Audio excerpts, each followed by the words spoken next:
Captain Ethan Cole had stopped believing in surprises.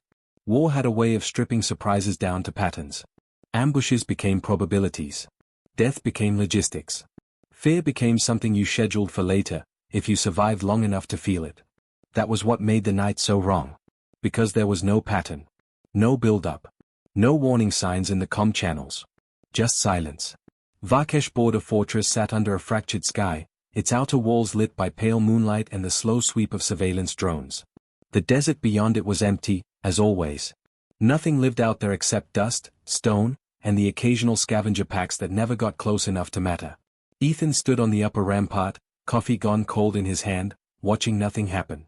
That should have been comforting. Instead, it felt like pressure building behind his eyes. Routine patrol reports are green across all sectors, Lieutenant Mark Harville said beside him, scrolling through a cracked holo display. No movement beyond perimeter 80. Same as last 6 nights. 6 quiet nights in a border zone, Ethan muttered. That's what scares me. Harville smirked faintly. Sir, you're officially addicted to paranoia. Paranoia keeps people alive. Before Harville could answer, the fortress speakers crackled. A low-frequency hum rolled through the air. Not an alarm tone. Something deeper. Something that vibrated in the bones. Ethan straightened immediately. That's not ours. Harville froze. No system in the fortress runs that frequency. The hum intensified. Dust on the rampart began to tremble. Far above them, the sky flickered. Like a wound opening. At first, it looked like heat distortion. A ripple in the air. Then it widened, slowly, impossibly, like reality itself was being peeled back. A tear. A vertical slit in the heavens. Ethan's coffee cup slipped from his hand and shattered on the stone below. Get the shield grid online, he snapped. Now. Harville was already moving. Powering auxiliary systems. The sky screamed. Not metaphorically. Not through speakers. It was a sound that existed inside the mind. And then they came through the tear. Dragons. But the word didn't fit. It wasn't big enough. They were vast shapes of armored scale and burning light, their bodies cutting through the air like living warships. Wings stretched wider than fortress towers. Their movements didn't flap or glide, they commanded the air itself, bending it as they passed. The first one descended without hesitation. It did not land. It struck. The outer wall of Varkesh exploded inward as claws the size of armored vehicles carved through stone like paper. Fire followed, not a burst, but a focused stream of incandescent destruction that melted reinforced steel into glowing runoff. Screams erupted across the fortress. Contact, someone shouted over comms. Multiple airborne hostiles. But Ethan wasn't listening anymore. He was watching the sky. Because more were coming. Dozens. No, hundreds. The tear widened further as if something on the other side was forcing it open. Harville grabbed Ethan's arm. Sir, we need evacuation protocols. Too late, Ethan said quietly. A second dragon slammed into the eastern tower. The structure folded instantly, collapsing like a stack of burning cards. Anti-air turrets activated and fired, but their projectiles disintegrated mid-flight, swallowed by heat before they ever reached their targets. Then something strange happened. The dragons weren't coordinating like a swarm. They weren't attacking randomly either. They were searching. Each pass, each strike, each sweep of fire felt, deliberate. Focused. Like they were scanning the fortress rather than destroying it. Ethan activated tactical overlay. They're ignoring civilian shelters.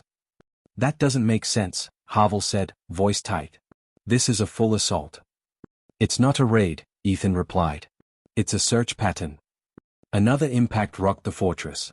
A section of the western wall collapsed, revealing the lower excavation layers, ancient tunnels dug into bedrock centuries ago, long before Varkesh became a military installation. And the moment they were exposed, every dragon stopped. Mid-flight. Mid-attack. Every single one. Silence fell across the battlefield so suddenly it felt unnatural. Even the fire paused. Ethan felt it immediately. A shift.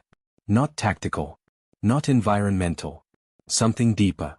Every dragon's head turned in the same direction. Downward. Toward the exposed underground tunnels. Toward something buried beneath the fortress. Harville whispered, "Why did they stop?" Ethan didn't answer. Because one thought had already formed in his mind. They weren't here for the fortress. They were here for what the fortress was sitting on top of. And whatever it was.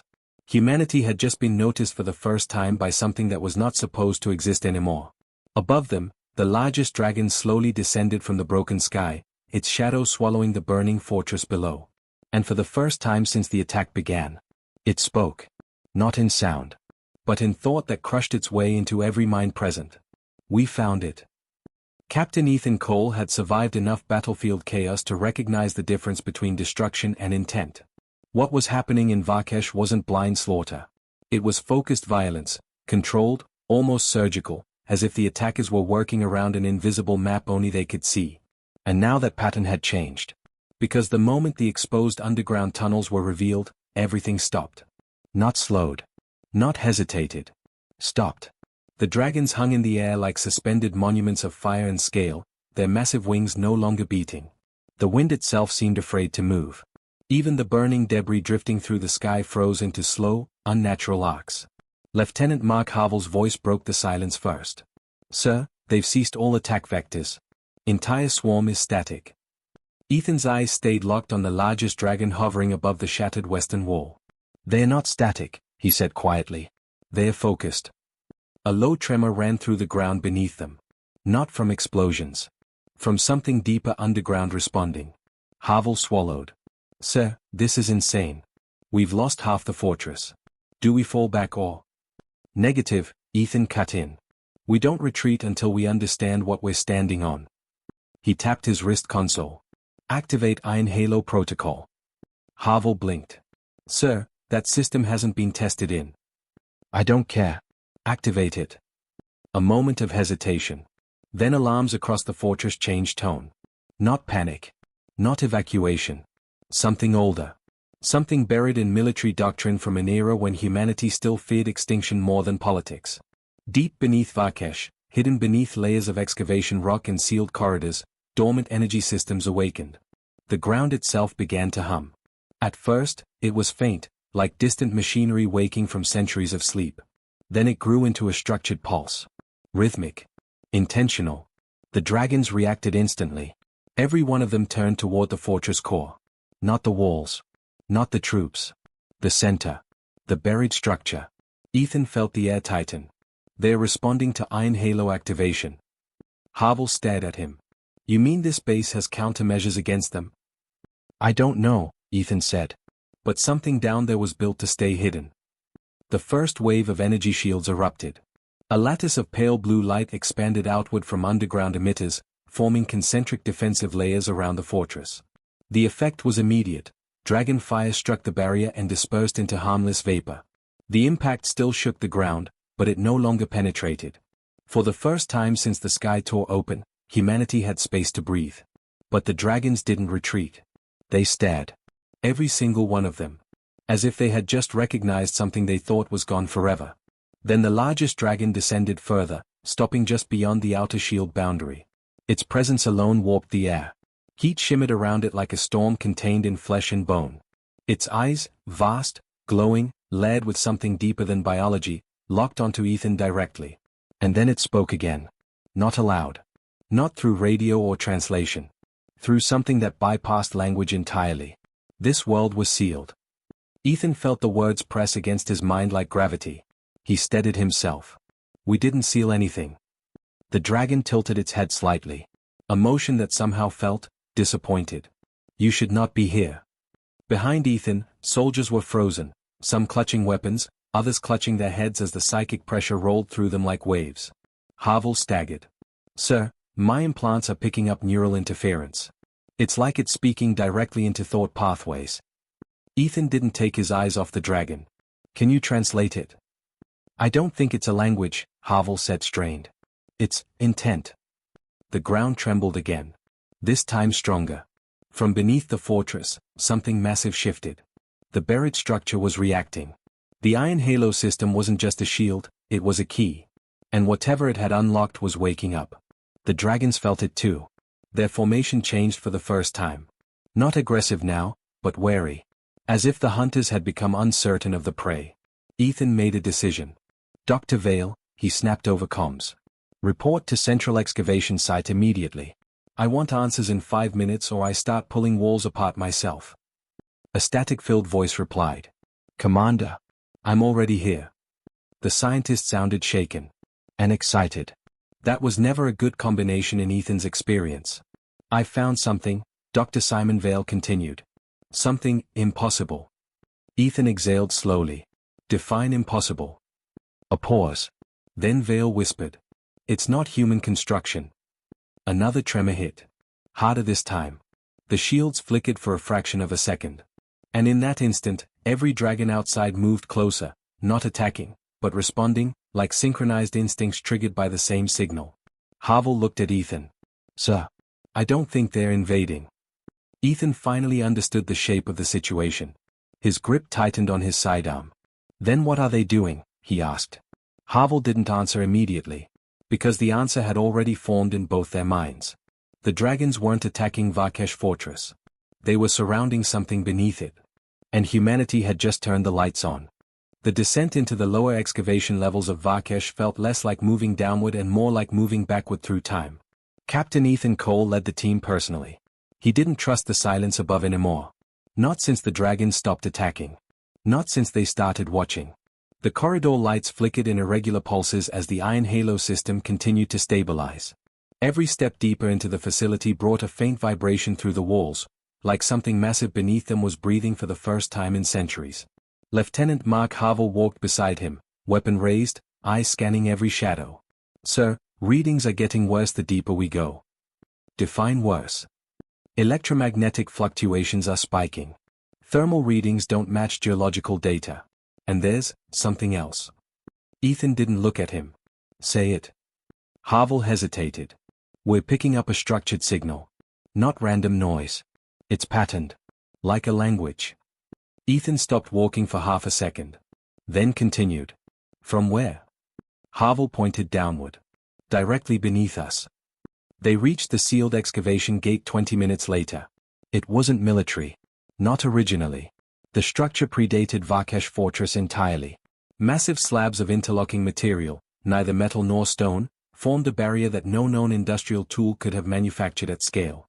Symbols covered its surface. Not engraved. Grown into it. Dr. Simon Vale was already there, standing in front of the gate with a portable scanner shaking in his hands. You're late, he said without looking up. We were a bit busy getting burned alive, Ethan replied flatly. What did you find? Vale swallowed. This gate is not a construction. Havel frowned. Everything is a construction. No, Vale said, finally turning to them.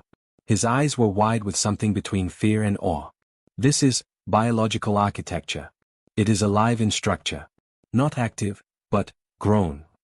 Ethan stepped closer to the gate. And what's inside? Vale hesitated too long. That's the problem, he said quietly. It's still inside. A silence followed that was heavier than the fortress walls above them. Ethan exhaled slowly. Open it. Vale shook his head immediately. No. You don't understand. This isn't a door. It's a containment boundary. If I open it without understanding the system.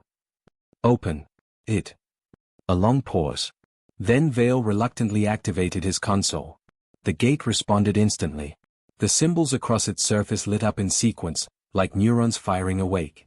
A low harmonic tone filled the chamber, resonating through bone and steel alike. The ground beneath them vibrated in a controlled rhythm. And then, the seal began to split. Not mechanically. Not explosively. As if reality itself was being institched. Above ground, the dragons reacted instantly. Every single one of them. Ethan felt it through the comm link before Vale even finished the sequence. The largest dragon's psychic presence surged through the channel like a breaking storm. You should not open that. Ethan gritted his teeth. We don't have a choice anymore. The gate opened fully. And what lay beyond was not a chamber. It was a hollowed absence. A vast vertical space descending far deeper than the fortress foundation, illuminated by faint pulsing structures embedded in the walls. At the center floated something that defied immediate comprehension. A construct. Massive. Silent. Dormant. And yet undeniably aware. Dr. Vale whispered, it's still generating a field. Even now. Even asleep. Havel stepped forward slowly. That's not a machine. Vale nodded shakily. No. It's not. Ethan stared at it. Then what is it? Vale hesitated. then said the words that changed everything. It's a seed. Above them, the dragons began to descend en masse toward the fortress core. Not attacking. Not retreating. Responding. The sky above Vakesh filled with motion again, but this time it wasn't chaos, it was convergence. Every dragon in orbit was aligning toward the open structure below the fortress. Ethan turned sharply. What did you just say? Vale's voice cracked. A planetary-scale Genesis construct. It's not a weapon. It's not a prison. It's a reformation engine. It reshapes biospheres based on stored templates. Havel looked at him. Templates of what? Vale swallowed hard. Civilizations. A distant sound echoed through the chamber. Not mechanical. Not organic. Something in between. The buried construct responded to their presence. Its surface pulsed once. Then twice. And every dragon outside froze mid-motion again. But this time, the silence was different. Because the dragons weren't confused. They were recognizing it. Ethan's mind raced. You're telling me this thing builds life? Vale nodded. Or restores it. Or overwrites it. We don't know which. Havel stepped back. So humanity. Vale interrupted him. Is not the original output. The chamber lights flickered. And for a fraction of a second, the construct revealed something inside its translucent core. A pattern. A biological blueprint. Not human. Not dragon. Something older than both. And then the dragon spoke again. Not as one voice. But as thousands. Overlapping. Unified. IT was never supposed to wake up again. Ethan slowly raised his eyes toward the ceiling, where distant rumbling echoed through the fortress above. For the first time since the invasion began, he understood why the dragons stopped attacking. Because they hadn't come to conquer Earth. They had come to stop it from remembering what it used to be. The moment the construct inside the buried chamber fully awakened, everything in Vakesh Fortress stopped behaving like a battlefield. Even reality seemed uncertain about its own rules. Captain Ethan Cole stood at the edge of the excavation pit, staring into the vertical abyss where the seed floated in suspended silence. Its pulsing core was no longer random. It was synchronized now, slow, deliberate, like a heartbeat deciding it was time to be heard again. Dr. Simon Vale's hands were shaking over his scanner. It's not just active, it's listening. Lieutenant Mark Havel didn't take his eyes off the chamber walls. Sir, external sensors are going insane. Every dragon outside the shield perimeter has stopped movement entirely. Ethan didn't respond immediately. He was watching the construct. Because it wasn't just listening. It was responding. Above them, the fortress trembled as thousands of tons of dragon mass repositioned in the sky. But unlike before, no fire, no strikes, no chaos. Only silence. A suffocating, intentional silence. Then one of them landed. Not crashed. Not attacked. Landed. The ground outside the shield line bent slightly under its weight as the largest dragon descended, folding its wings with unnatural precision. Its scales shimmered like molten obsidian under the fractured light of Vakesh's burning skyline. Ethan stepped up through the broken corridor toward the outer shield boundary. Havel followed immediately. Sir, you should not go out there. I already am, Ethan said. They crossed the barrier. The shield shimmered as they passed, and for a brief second, Ethan felt the full pressure of the dragon's presence press against his mind. It wasn't pain. It was recognition. Like standing in front of something that remembered your species before you did. The dragon lowered its head slightly. Not in submission. In assessment. Then it spoke again. Not into the air. Into their minds. You have opened what was sealed for a reason. Ethan steadied himself. We didn't know it was sealed. The dragon's eyes flickered, layers of memory moving beneath the surface like storms under glass. That is why you are dangerous. Havel stepped forward slightly. We're not your enemy. A pause. Then the dragon answered. You were never the enemy. That sentence hung in the air like a fracture forming in history itself. Behind them, Dr. Vale emerged from the excavation tunnel, still pale. Commander, the construct is fully synchronized with external entities now. Ethan turned. Meaning what exactly? Vale swallowed. Meaning it recognizes them. And they recognize it. The dragon's gaze shifted toward Vale. And then toward the construct beneath the fortress. IT still exists, the dragon said slowly. The original system. Ethan frowned. Original system. Vale whispered before thinking. The terraforming architecture, The dragon's head tilted slightly, as if the word carried weight. You call it terraforming. The ground vibrated again. Not from explosions. From awakening memory. The construct below pulsed brighter. And suddenly, without warning, the entire fortress began to display fragments of light in the air above them. Holographic projections erupted from buried emitters long thought dead. But these weren't military systems. They were records. Ethan watched as the air filled with images, continents reshaping, oceans shifting, skies burning and reforming, life evolving in accelerated cycles that defied natural time. Havel stepped back. What the hell is this? Vale's voice was barely audible. History. But not human history. The dragon's voice cut through the projection. This was the first design. The images shifted. A world being shaped deliberately. Not by evolution. Not by chance. But by engineering at planetary scale. Life forms appearing, adapting, disappearing, then returning in altered forms. Ethan felt something cold form in his chest. You're saying Earth was engineered? The dragon did not deny it. Not once. Another projection shifted. A second cycle. A correction. A rewrite. Vale whispered, horrified, multiple iterations. The dragon continued. You are the latest iteration. Silence fell. Even the fortress fires seemed distant now. Ethan's voice hardened. We are not a mistake. The dragon's eyes narrowed slightly. Not a mistake. A result. The construct beneath them pulsed again. And something changed in the air. The dragons outside began to reposition, not attacking, not retreating, but forming a perimeter around Varkesh at planetary scale. Ethan's tactical feed collapsed under the weight of incoming signals. Havel looked at him. Sir, they're surrounding the entire region. Ethan stared at the dragon in front of him. Why now? The dragon answered without hesitation. Because the original return signal has been activated. Vale froze. Return signal? The construct beneath them pulsed again, stronger. And for the first time, Ethan noticed something else. The dragons were not reacting to humanity. They were reacting to the construct. Not as invaders. Not as predators. But as something closer to guardians who had just lost control of a sealed system. Ethan spoke slowly. So let me get this straight. We opened something buried under our planet, and now you're all panicking because it's calling something back. The dragon's answer was immediate. Not calling. Responding. A pause. Then the final truth landed like a weapon. The architects are coming. And for the first time since the sky broke open, Ethan understood the real reason the dragons stopped attacking. It wasn't mercy. It wasn't confusion. It was recognition. Because humanity hadn't just uncovered a buried system. They had triggered the last signal of a civilization that no one, human or dragon, was ever meant to meet again. The sky above Varkesh Fortress didn't brighten when the final system activated. It darkened. Not from clouds or smoke, but from something deeper, like the atmosphere itself was losing confidence in reality. Captain Ethan Cole stood at the edge of the excavation perimeter, every instinct he had ever trusted screaming at him to either fire a weapon or run. But there was nothing left to shoot. And nowhere left to run. The construct beneath the fortress had fully awakened. And now it was broadcasting.